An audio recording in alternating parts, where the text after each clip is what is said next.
Students, आज का हमारा टॉपिक है deduction of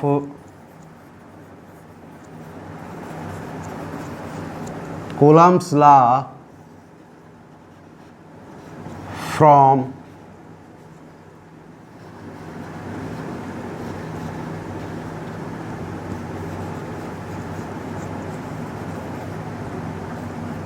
Gauss theorem. Deduction of Coulomb's law from Gauss theorem.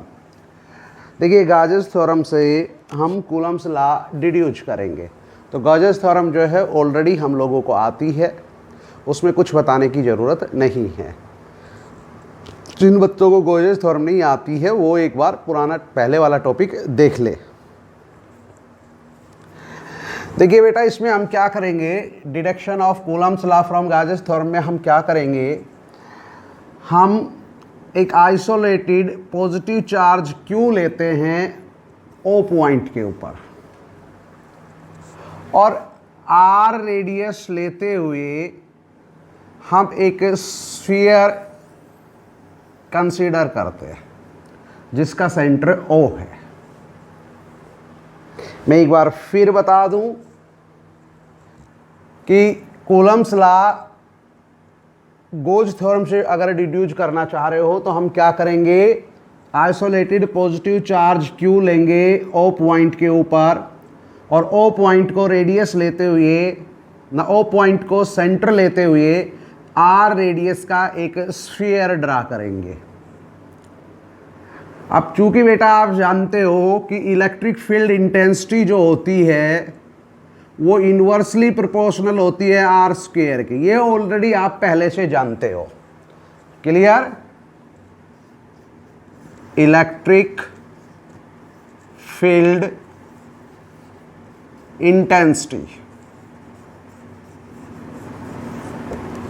आप जानते हो, electric field intensity inversely proportional to r square, यानी magnitude of electric field intensity जो है वो डिस्टेंस के ऊपर निर्भर करता है। तो बेटा यहां देखिएगा, स्फीयर के ऊपर हर पॉइंट की जो डिस्टेंस है सेंटर से वो कितनी है, आर। स्फीयर पे आप कहीं पर भी कोई पॉइंट ले लीजिए, उसकी डिस्टेंस सेंटर से कितनी बनेगी, are.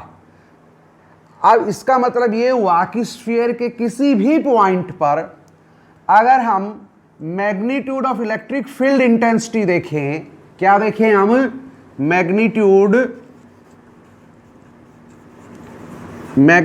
Of electric field intensity, ये देखें हम स्फीयर के किसी भी पॉइंट पर magnitude of electric field intensity देखें तो फिर वो सेम आएगी।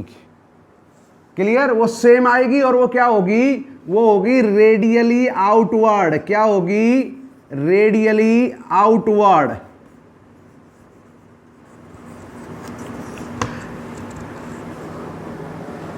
तो इसका मतलब ये हुआ बेटा, अगर मैं इस पॉइंट पे ये P पॉइंट ले लेता हूं, P पॉइंट पर मैं magnitude of electric field intensity देखूं तो वो क्या होगी, रेडियली आउटवर्ड होगी। तो बेटा ये मान लेते हैं कि ये क्या है, इलेक्ट्रिक फील्ड इंटेंसिटी है। P पॉइंट पे कितनी इलेक्ट्रिक फील्ड इंटेंसिटी है, E इलेक्ट्रिक फील्ड इंटेंसिटी है और वो क्या है, रेडियली आउटवर्ड है। तो एक बात क्लियर हुई आपको, पहले हम इसमें इलेक्ट्रिक फील्ड इंटेंसिटी की ही बात करेंगे और वो हो चुका है क्योंकि ये एक स्फीयर है और स्फीयर के हर पॉइंट के ऊपर magnitude of electric field intensity same होगी और वो रेडियली आउटवर्ड होगी। इसलिए मैं P पॉइंट पर जब इलेक्ट्रिक फील्ड इंटेंसिटी देखता हूं तो मान लीजिए वो इलेक्ट्रिक फील्ड इंटेंसिटी E है और वो क्या होगी, रेडियली आउटवर्ड होगी। अब P पॉइंट के ऊपर ही आप एक स्मॉल एरिया एलिमेंट कंसीडर कर लीजिए, ds। ds क्या है, स्मॉल एरिया एलिमेंट। और ये ds स्मॉल एरिया एलिमेंट है, बट ds वेक्टर जो है, ds वेक्टर की डायरेक्शन क्या होगी देखिए। तो बेटा ds वेक्टर की डायरेक्शन क्या होती है, जो स्मॉल एरिया में एलिमेंट है ना आपका, इसके क्या होगी, आउटवर्ड नॉर्मल। जो आपने स्मॉल एरिया एलिमेंट लिया है उसके आउटवर्ड ही होती है ds वेक्टर की डायरेक्शन। तो आउटवर्ड नॉर्मल क्या बनेगा ds का, वो बनेगा ये। तो ds जो आपने स्मॉल एरिया एलिमेंट लिया था उसके आउटवर्ड नॉर्मल हुआ ये। तो इसका मतलब ds वेक्टर जो ये लिखा हुआ है ना यहाँ पे, small area vector, small area vector ds जो है उसकी डायरेक्शन क्या हो गई, ds के outward normal.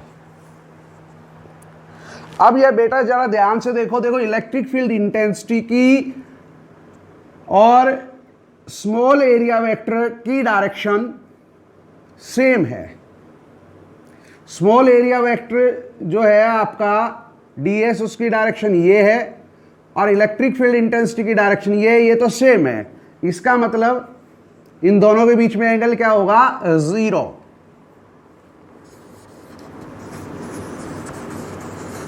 Direction of ds vector and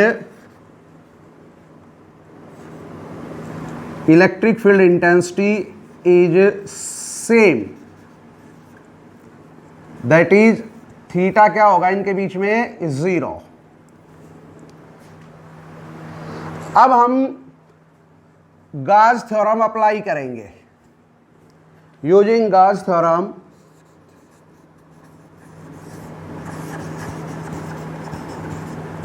using Gauss theorem.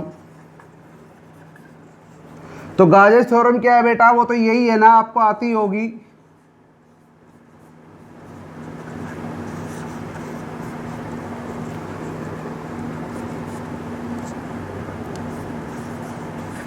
और बेटा चार्ज कितना है, Q है, तो क्या आएगा, Q अपॉन एप्सिलॉन नॉट। बेटा इसको ऐसे भी तो लिखा जा सकता है, E वेक्टर का मैग्नीट्यूड, ds वेक्टर का मैग्नीट्यूड, कोस, और E वेक्टर और ds वेक्टर के बीच का एंगल, और उन दोनों के बीच का एंगल कितना है बेटा, 0। तो cos 0 equal to Q upon epsilon naught. और बेटा cos 0 की वैल्यू कितनी होगी, 1। तो फिर कितना हो जाएगा ये, E ds equal to Q upon epsilon naught. बेटा अगर मैं E को बाहर कर दूं तो integration over close surface ds equal to Q upon epsilon naught. और बेटा integration over close surface s ds ये कितना होगा, देखिए ds क्या है, स्मॉल एरिया एलिमेंट है। अगर इसका इंटीग्रेशन करते हो आप ओवर क्लोज्ड सरफेस तो क्या आएगा, पूरी क्लोज सरफेस का एरिया आ जाएगा। और यहाँ क्लोज सरफेस क्या है, स्फीयर, मीन्स स्फीयर का एरिया। और स्फीयर का एरिया यहाँ पे कितना बनेगा, 4 पाई r स्क्वायर। तो इसका मतलब बेटा ये हुआ कि E into 4 pi r square equal to Q upon epsilon not.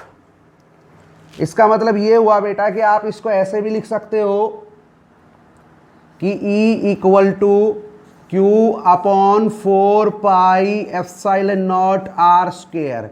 तो बेटा इतना इलेक्ट्रिक फील्ड इंटेंसिटी होगी। P पॉइंट के ऊपर जो इलेक्ट्रिक फील्ड इंटेंसिटी हमने E ली थी वो कितना होगी, ये होगी, इतनी इलेक्ट्रिक फील्ड इंटेंसिटी होगी और वो आउटवर्ड नॉर्मल होगी। यानी एक स्फीयर जिसके सेंटर के ऊपर आइसोलेटेड चार्ज प्लस Q है, जिसकी रेडियस r है, उसके स्फीयर के ऊपर, स्फीयर की सरफेस के ऊपर कोई पॉइंट है P, वहां पर इलेक्ट्रिक फील्ड इंटेंसिटी इतनी होगी। अब बेटा मान लीजिए इस P पॉइंट के ऊपर मैं कोई प्लस Q चार्ज रख देता हूं, sorry plus Q naught charge रख देता हूं। Q naught charge test charge है जो मैंने पी पॉइंट पे ही रखा है, तो ये क्यू नॉट चार्ज जो है कितना फोर्स महसूस करेगा, देखो फोर्स ऑन क्यू नॉट। तो बेटा क्यू नॉट के ऊपर कितना फोर्स लगेगा, तो वो होगा F इक्वल टू, बेटा physical significance of electric field intensity आपने पढ़ा था ना, वहां पे आपने ये फॉर्मूला पढ़ा था, F equal to Q naught E, इतना फोर्स महसूस करेगा ये क्यू नॉट। तो बेटा इसको लिखेंगे तो कितना आ जाएगा, F इक्वल टू, और E की वैल्यू हम पहले ही निकाल चुके हैं, तो कितना आएगा ये आएगा Q naught upon 4 pi epsilon naught r square, इतना फोर्स महसूस करेगा क्यू नॉट। जो क्यू नॉट के ऊपर फोर्स है वो इतना लगेगा, यानी ये क्यू चार्ज क्यू नॉट के ऊपर जो फोर्स लगा रहा है वो कितना आएगा, इतना आएगा। बेटा यही आपका कूलम्स लॉ है। क्या है ये, कूलम्स लॉ है। तो बेटा यहां आपने देखा हमने गॉसेस थ्योरम का उपयोग किया, और गॉसेस थ्योरम का जो उपयोग किया उससे हमने क्या निकाल दिया, कूलम्स लॉ निकाल दिया। तो आपका आर्टिकल यही था, आपने कूलम्स लॉ डिड्यूज करना है कहाँ से, गॉसेस थ्योरम से। बहुत सिंपल सा आर्टिकल है, कर लेना आप, काफ़ी इंपॉर्टेंट है ये, और ये 2 मार्क्स क्वेश्चन है बेटा, 2 नंबर का ये कई बार पूछा जाता है, कई बार 3 नंबर में पूछ लिया जाता है, कई बार 2 नंबर में पूछ लिया जाता है। 2 मार्क्स और 3 मार्क्स क्वेश्चन है ये।